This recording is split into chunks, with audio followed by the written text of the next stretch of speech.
Porque o ano passado a gente teve duas oficinas aqui em Pernambuco. Uma foi no território nacional da Mata Sul.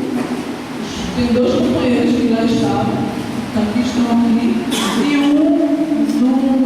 que envolveu o Agreste Meridional e o Agreste Central, que foi lá em Mirim. Esse tinha lá